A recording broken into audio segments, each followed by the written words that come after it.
I'm in this little camping field right behind the Goats Hill pub. Hello, good morning. Welcome to day 4, Thursday, June the 18th. The sun's just coming up behind the pub, if I can show you without dazzling the camera. There's a lot of moisture on the grass, condensation on the tent as well, the early morning dew.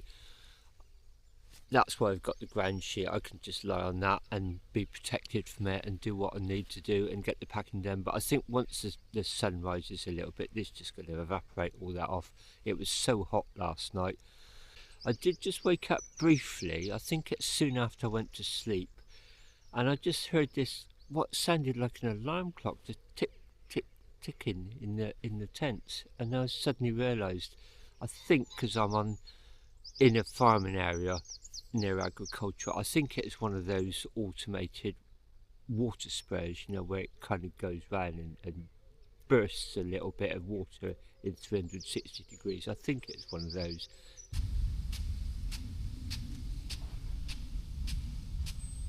Anyway, once I realised that nothing was amiss, I went back to sleep and I just had a really, really good night's sleep. The best night's sleep of the holiday so far. Looks like it's going to be another very hot day. I'm not looking at the weather forecast. I'm on tour. I'll just take what comes, you know. The only time I looked at it yesterday really was to get an idea of how long the rain was going to last, and even that was inaccurate. Last night I went to the pub. I had a pint of lager in the beer garden. I mean, it'd be rude not to, wouldn't it? And also I asked them if they would charge a device for me, so I gave them my USB plug with a long cable on, and they fully charged up the 10,000 milliamp power pack, so that's full again. It's just approaching 8:30. I'm about to leave. Do you know, I really enjoyed this, although it's basic. I really enjoyed it. They were so friendly in that pub, and it seems very popular with people having meals. I mean, what was last night? Wednesday night, and there was football on, and there was no screen in there, but there's loads of people having meals in there. When I got here yesterday afternoon, quite hot and sweaty, there was a group of young people there watching me, you know, quite friendly. Later on, there was 2 middle-aged couples just sat there. They were still there at 10:15 last night, you know, when I sort of hit the hay. So just a wonderful experience. So head that way, turn right, basically retrace 1.7 miles, probably have to decant one of the panniers to get it back down on the Bura Valley Railway track cycle path, and then head up that way. Thanks, I really enjoyed that. The Goat Inn restaurant and bar, very enjoyable. And in next to no time we're back at this S-bend. We're going to go over the bridge here, and our steps are just round the corner to the left. You may hear a ping, yeah, there it is. Is telling me I've located the course, which is down there. I've just spotted a huge clanger. I went to fill my water bottles back up, used the loo, then came out and forgot them. Told you before, I'm so absent-minded. I've just got myself down here. Do I go back up and then ride 1.7 miles back, get them 1.7 miles back, and then do the same again? I think what I'm going to do is just go into Aylsham, 4 3/4 miles. I know it's a fairly biggish place. There's going to be places there where I can pick up water. I know there's I think it's the 1 litre Volvic bottles fit on there. They're not perfect, but they'll do the trick.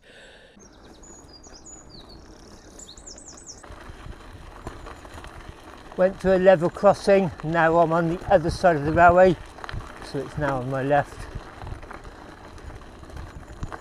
Few walkers already this morning, actually. Seems to be a popular path. Bit of a slope up onto the bridge. I think I'll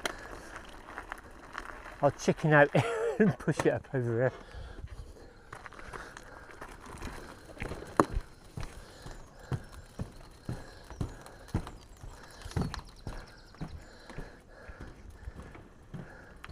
I'm guessing this is the River Bura or one of its tributaries. Oh, there's so many poppies in the field, rows and rows of them. Oh, it's a bit of a split here. Oh This scenery is just so nice. Picnic area down there. Yeah, if I was still into wild camping, that's the sort of place I would look for. Can you see the flies around me already?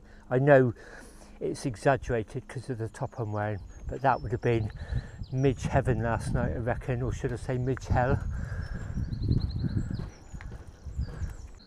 And that's the steps down to that picnic area. Oh, this is really nice already. I was just looking down at the Garmin because I've done 3.1 miles already, and a deer went straight across. I just looked up and saw it in time. That was very nearly venison.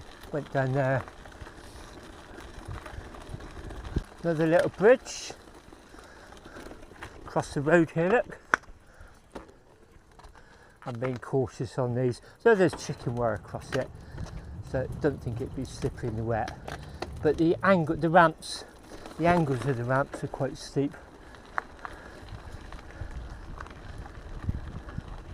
So my priority is to get to Aylsham, pick up some supplies. I don't think I'm going to get a tin tonight because I've got those boil in the bag meals, and I wouldn't mind just getting rid of one of them. I'll save the final two, an evening meal and a breakfast, for the final night. So they're always there for an emergency, but it'd be good to get rid of the weight. And I bought them specifically for this holiday as well. So chicken tikka with rice in a bag tonight. It's warm already, so this tree canopy is quite a nice welcome bit of shade when the temperature drops by a couple of degrees. Oh, very welcome. That was really nice. I just pulled in here to let that walker go by, and he just warned me there's some stinging nettles towards the end. And we're coming into the other end of the line. The train already steamed up. Wonder if that's going back to the water tower to fill up with water. Moot point, because I got none on me at the moment. Here we are at the end of the line, or the other end of the line. We've ridden along it the whole way. This is Aylsham Market Store. It's a co-op here, so I dived in there. It's not exactly the size I was looking for, but it'll do. That back one's just slightly touching the frame, so I've padded it out with one of my socks. Talk about making it up as you go. I'm just coming into the little village of Saxthorpe, and there's the Pilgrim church here. It's out of view now, but I saw it as I came in. Look at this, water flowing under what was a watermill. Yesterday afternoon and so far this morning, the geography has definitely changed. I've left the watery landscape of the Norfolk Broads and the wide open fens, and it's become much more agricultural with all those field sprays going round, jutting out water across all the crops, or you hear the boom boom boom of the bangs scaring off the birds from the crops. And then you hit these patches of slightly rolling actually of these woodlands, and actually this tree overhang, the canopy, is actually quite refreshing, cooling actually, because the temperature's got really hot. So this is just typical of why I love this part of the country. It's so nice. I'm really enjoying this. This is St Lawrence Church at Hunworth, just off the Pilgrim Trail. So every time you come along, the GPS route will actually just send you down these little dog legs. So this would have been part of the pilgrimage trail. It's already very hot. You can see I've dived under this yew tree for some shade. I think I'm going to have my lunch here. We're now in the lovely village of Sharrington, and the stump of that was for a pilgrim cross. So almost like a waymarker, I suppose.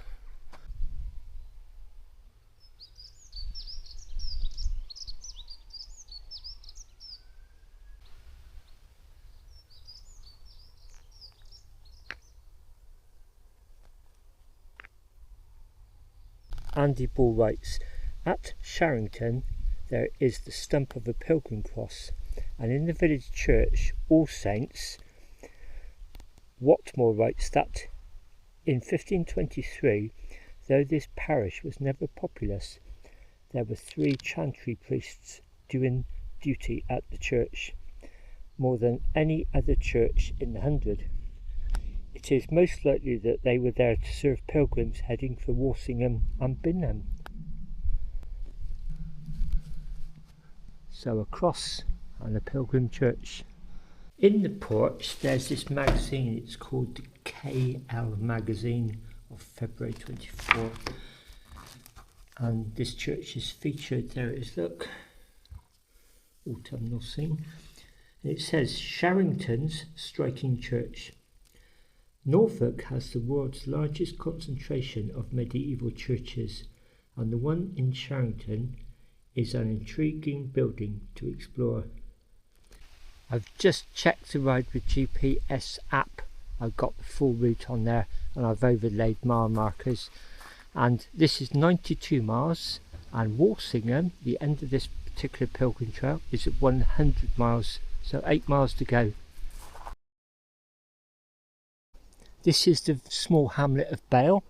We're coming in from the right, going straight across that crossroads there.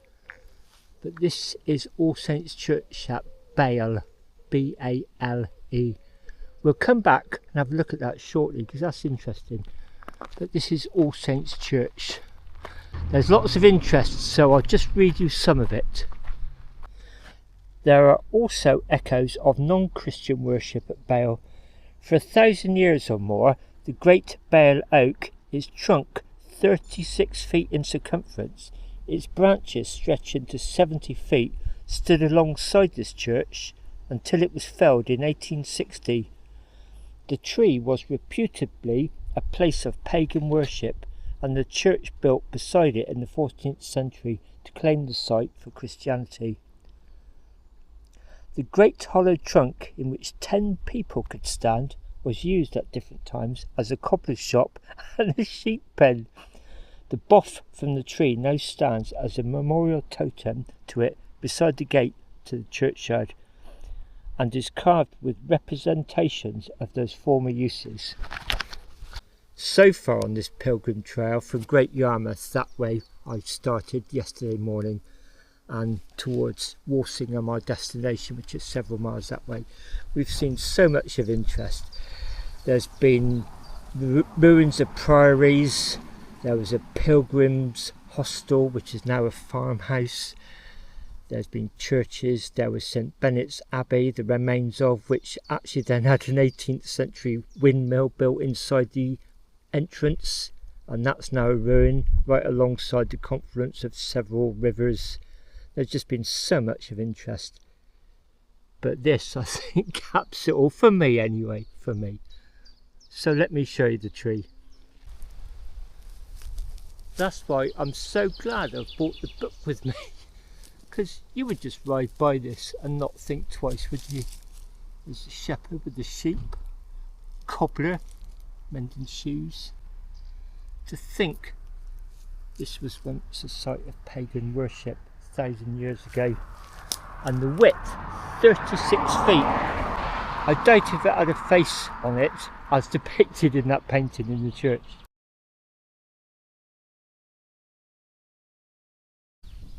I've just come down to this T-junction, and that's the first signpost I've seen for Walsingham, Great Walsingham 1.5. I've just come down that way. I'm so looking forward to getting there now on this pilgrim trail from Great Yarmouth to Walsingham. That way, pilgrim on a bike. Here we are, coming into Great Walsingham. Well, I seem to have left Great Walsingham. I knew there was something up here because the GPX has got kind of a little circuit, then I double back and then go off. So I'm now coming into Little Walsingham, B1388. That's a really nice old sign, isn't it? We come up with this T-junction. We're actually gonna, this is the top end of a little loop. We're going back towards the way we came before we press on. But it says to the Slipper Chapel and the RC Shrine of OLW. I think that's the Our Lady of Walsingham, I think. I'll read more about it when we get there. So as you come along this very high wall, turreted little gate there. So this is the shrine of Our Lady of Walsingham, containing the Holy House, England's Nazareth. Founded 1061, rebuilt 1931.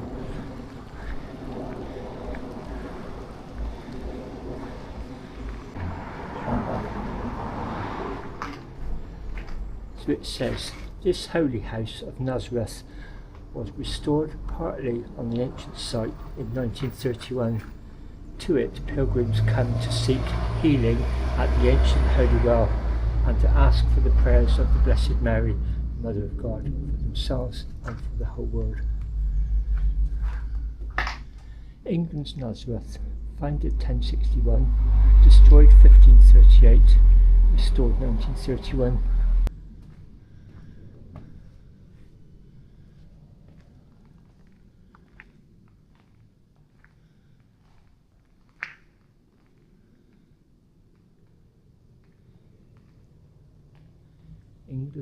England's Nazareth. This well of the 11th century stonework is the one which was discovered when the shrine was rebuilt in 1931.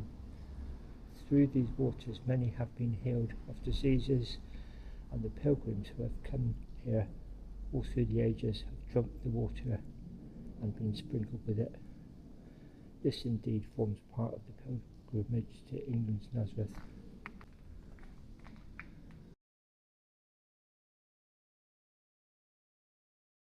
Seeing that holy spring there made me realise I need to go to the village and pick up some water of my own, so which is what I've done. So I finished one of those litres of water I bought this morning, and there's a much better bottle, isn't it? You can actually use that as a water bottle, you squeeze it on the go, and also it fits in the frame better. And I'm just going to sit here, have an ice cream, an energy drink, Pepsi Max, and read up a little bit, and then also going to check, see where I'm heading after here. Oh, and also I can drink as much as I want here because there's a water tap, so I can top that front bottle up. I have to say this place is pretty special actually. I wasn't sure what to expect, to be honest, and as I just came in and saw that well, and I suddenly remembered this is referred to as England's Nazareth. And you've got these gardens for peace and reflection. Yes, there's a gift shop and a visitor centre if you want that sort of thing, but it's not thrust upon you. You don't have to walk out through the gift shop to get out the complex. You can just walk straight in, like I've done. People are just wandering around, and it's so hot this afternoon. It's just nice to sit here and kind of feel I've finished this section of the pilgrimage. So I've just checked, the campsite is about 2.6 miles away. So I'll just recap what we've done. We started at Norwich, took that pilgrimage route to Great Yarmouth. The pilgrimage route would actually be people sailing into Great Yarmouth and then going to Norwich, which was considered a place of pilgrimage. So we did that in reverse. And then we've ridden from Great Yarmouth along this one to Walsingham. This really is quite special actually. And there's St Benet's Abbey yesterday at Ludham. So now what I'm going to do is route 12 again in reverse, Hunstanton to Walsingham. So again, people would have sailed into Old Hunstanton, and this is a pilgrimage route along here. So I really want to get up and go to the coast. I know that bit of Norfolk as well, so I really want to revisit it.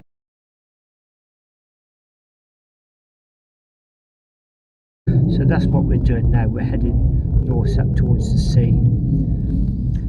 and then when we get there I'm actually going to cut down and join this Walsingham to King's Lynn pilgrimage route round about there,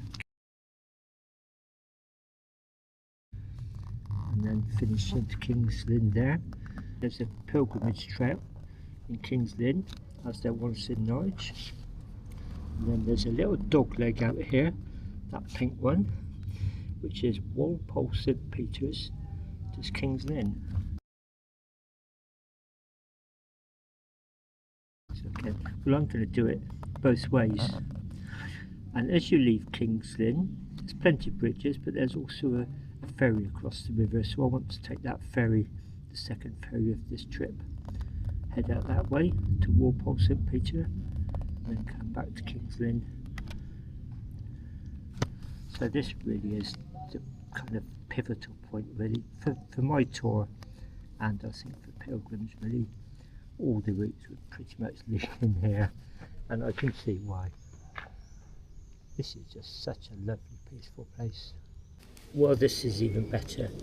So as I start my pilgrimage up to Wells next to sea on the coast, and then along to Old Hunstanton, we come up here to Wigton, and look, that's where the campsite is. So it's actually on the Pilgrim Trail. So as long as I can get in there, and I've just quickly checked their listing, and it looks really nice. I'll tell you what it says.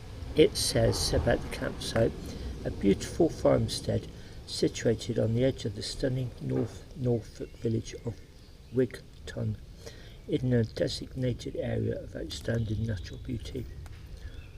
With the village pond to the front, a greenway track leading next to the seaside town of Wells next to sea to the north, and Wells to Walsingham narrow gauge railway running to the south behind our secluded campsite meadow. It is perfectly located as a small venue or group campsite. 15 pitches. I have to say this place is pretty special actually.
Well, I said earlier on how the geography has changed, and today's been much more agricultural, and there's also been some rolling hills, and I've been through a few fords so far.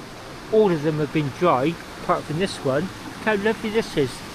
Sounds like there's quite a drop underneath as well. Look at all that white water, you can probably hear it. There's another drop over there, but look at that.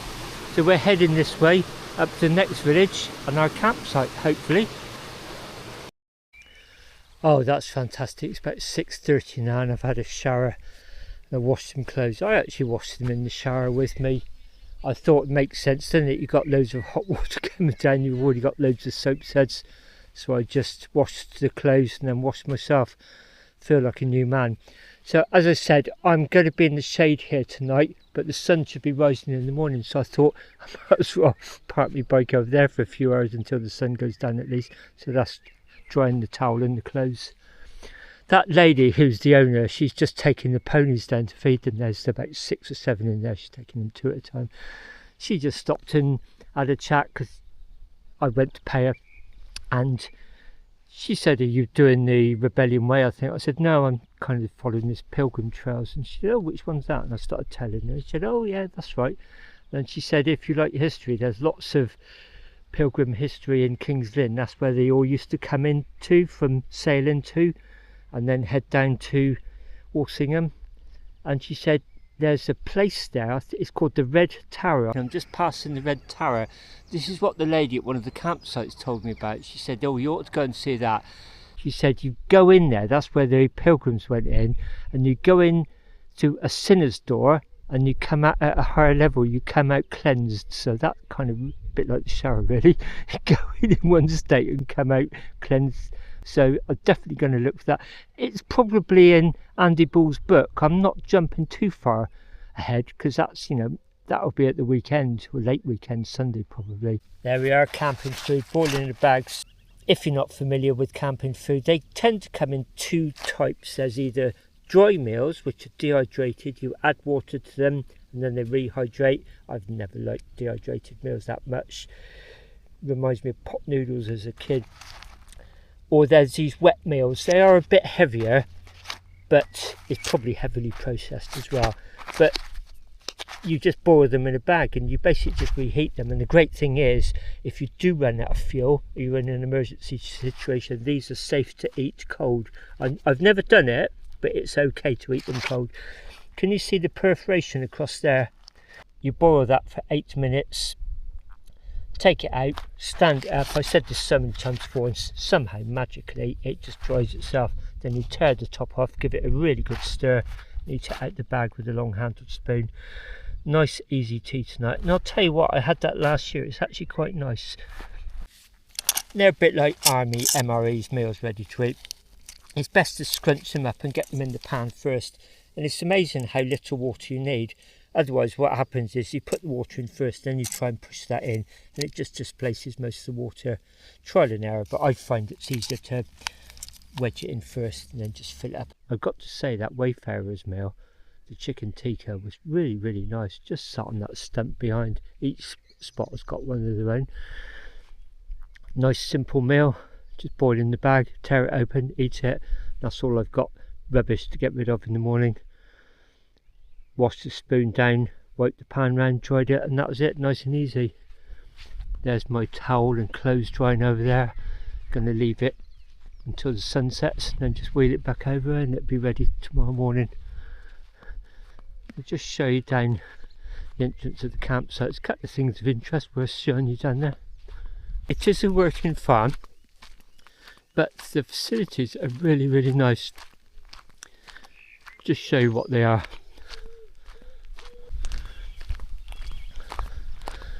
This is kind of leisure area. Look, a big old wooden cask beer barrel. They made it into a seat.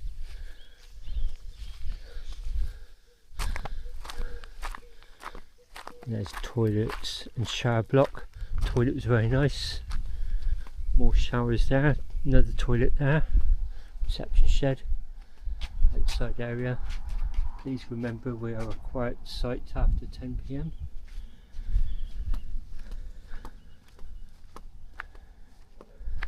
Right, just outside. Oh, there's a picnic table here as well. A couple of signposts. London.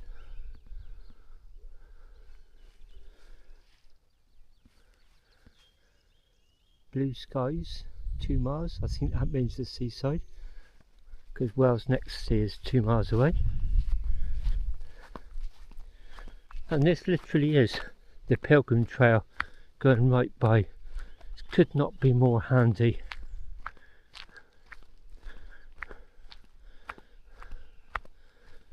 I came in that way through the village. That road goes to Wales Next Sea, but this is a track that goes to Wales Next Sea. It's a bit gravelly, she was telling me, but my path, my pilgrim route goes along there. So although that's not particularly busy, this is going to be even quieter. I wanted to get to the campsite and I thought I'll go back and have a look at the church in the morning. I now realise how close it is, so I'm going to go back there now. I don't know whether it'll be open. Every Sunday here at Potter's Farm, live music, licensed bar food. Every third Sunday of the month, bus, bike, walk, drive, 1 PM to 6:30 PM. Oh gosh, they do quite a few social gatherings. Just such a lovely little Norfolk village. Must be getting on for 8 PM now, so I don't know if the church will be open. We can go and have a look. And as I've said before, even if they're not open, it's nice looking around the churchyard. Oh look, there's a caravan and motor home club location site in there, members only. I passed the caravan patch coming up actually. I thought at first that was our campsite. So there's 3, literally, one at the other side of the village, and there's that, and our campsite. And I think the church was down here. I've lost sight of the tower now. That looks like a high wall along there. Walsingham to... I can see one of the church towers from here. Oh, there's ours right in front of us. All Saints Church, Wigton, or Whiten, I'm not sure how you pronounce that. Kirkgate Lane. Wow, that is definitely an East Anglian church, isn't it? Or the Pebble Dash. Gosh, it's got a couple of transepts by the look of it. I suspect it will not be open this time of night, but you never know.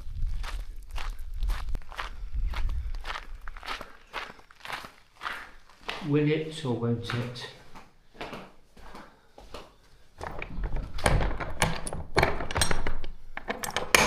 Oh, it's open. Gosh, I thought it might be closed this time of night. Gosh, it's very big. Huge font. There's one of those beers again. B-I-E-R. Got a slight musty smell, not too bad. There's huge roofs in here. And the second level windows up there.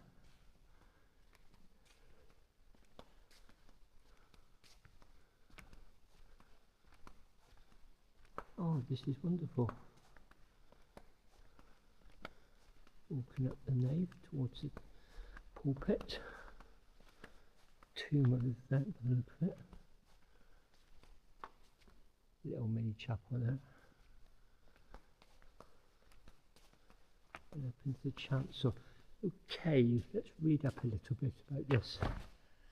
I'm going to go with Whiten, as in Isle of Wight. That's how it's pronounced. Apologies if it's wrong.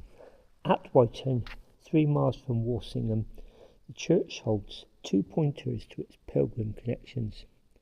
St. James the Great, patron saint of pilgrimage, appears in stained glass, and the font bears 3 scallop shells, the symbol of pilgrimage to St. James' shrine in Santiago, northern Spain. Gosh, look at that stained glass window projecting these coloured lights in from the west. There's quite a few stained glass windows, each with a saint. Okay, you can probably see each of the windows in the nave has a stained glass window with a saint. There was St. James the Less over there, but here is St. James the Great, the patron saint of pilgrimage. Okay, I went all the way round, checking all the stained glass windows, getting the right saint, which was St. James the Great, the patron saint of pilgrimage, down there. Right, let's go and find these scallop shells. Was it scallop shells? Yeah, the font bears 3 scallop shells, the symbol of pilgrimage to St. James' shrine in Santiago, northern Spain. 3 scallop shells.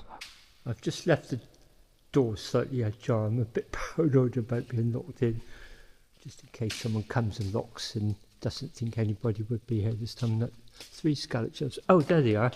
The symbol of pilgrimage to St. James the Great of Santiago.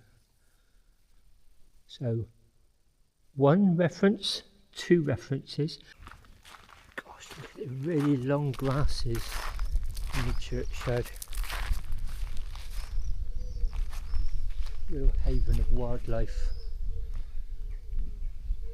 That's a huge porch. I'm guessing there may have been a room above it, a classroom maybe. Oh, maybe there was the door just inside. That's probably the staircase up to that. That sun about to set, casting those fantastic colours down the wall from the west window. There's a farm right next to it.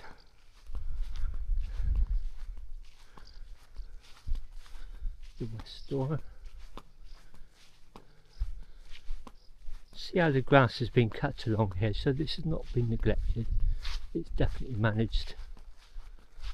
Quite a little country lane up there. So the areas where you need access are trimmed back, but look at that, just haven for wildlife.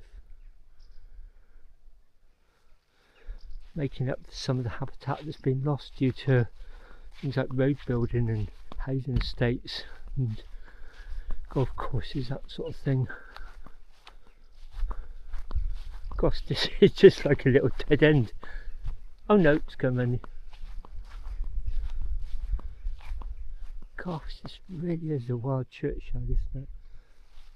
Nettles down here, gravestones just sticking up. This will be the north wall.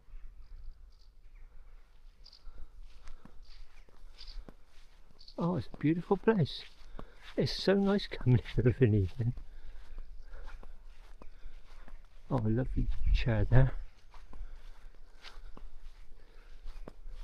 Looks like there was more to it at one time.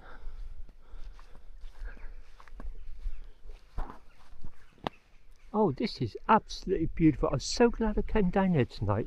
I just suddenly thought, I wonder if I can see it. And I looked down and thought, I can walk down there in my flip-flops.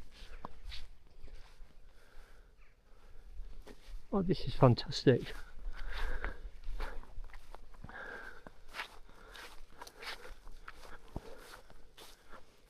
Bit more overgrown through there. Yeah, there definitely seemed to be a different type of building. It's been modified. You can see there's a transept there. That's just a bit sticking out. That was a chapel at some point. Oh, today's just been such a fantastic day. Just so many things of interest.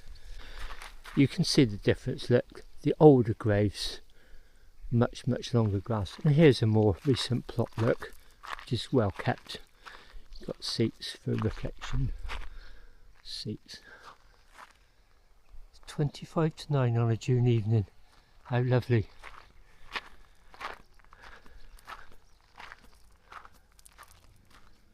Thank you for all you do. There was once a wayside chapel, now merely an outline in a field to the right of the Pilgrim route, just after the wonderfully named Waycourt Farm. Leonard Watmore, in his Highway to Walsingham, wrote, "It seems not impossible that it was a pilgrim chapel. If he is right, it may have served the same purpose as the Slipper Chapel," that's where we went earlier on in Walsingham, now the Catholic Shrine of Our Lady, a mile south of Walsingham Abbey, where pilgrims remove their shoes to complete the final holy mile barefoot. Well, I've walked about half a mile in flip-flops. Does that count? I haven't got my phone on me, so when I go back I'll see where Waycourt Farm is, and we'll maybe pop it back down here tomorrow. But it says it's off to the right of the Pilgrim Chapel, which suggests it's further up that way, or back that way.